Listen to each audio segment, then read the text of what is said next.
ఒక వ్యక్తి ఎంతో రాజసమైన దుస్తులలో కూర్చొని తన ముందు ప్లేట్లో ఉన్న ఫ్రైడ్ చికెన్ ముక్కను కేవలం వాసన చూస్తున్నాడు తప్ప తినడం లేదు. అది చూసిన ఆ అమ్మాయి ఎందుకు తినడం లేదు అని అడిగింది. దానికి అతను చాలా సీరియస్ గా నేను ఏదైనా ఆహారం తినాలంటే దాన్ని ముందుగా ఎవరో ఒకరు రుచి చూడాలి అని సమాధానం ఇచ్చాడు. అప్పుడే అసలు విషయం బయటపడింది. అతను మనం ఉండే ఈ ఆధునిక ప్రపంచానికి చెందినవాడు కాదు. పొరపాటున మరొక ప్రపంచం నుండి ఇక్కడికి వచ్చిన ఒక మహారాజు. ఆకలితో నకలకలాడుతున్న భయంతో తినలేకపోతున్నాడు. చివరకు ధైర్యం చేసి ఒక ముక్క తిన్న రాజు ఆ రుచికి ఫిదా అయిపోయాడు. మీ లోకంలో చికెన్ ఉండదా అని ఆ అమ్మాయి అడగ్గా ఉంటుంది, కానీ ఇంత మసాలాతో నిండిన రుచికరమైన చికెన్ ఎక్కడ లేదు అని ఆనందంగా చెప్పాడు. ఆ అమ్మాయి అతన్ని వింతగా చూస్తుంటే నేను వేరే లోకం నుండి వచ్చానని నువ్వు ఎందుకు నమ్మడం లేదు అని రాజు అడిగాడు.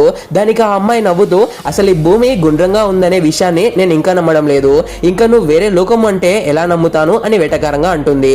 కానీ నిజంగానే ఆ రాజు ఉన్న లోకంలో మంత్రులు సైనికులు తమ మహారాజు ఎక్కడికి మాయమైపోవడం అని కంగారుగా వెతుకుతున్నారు.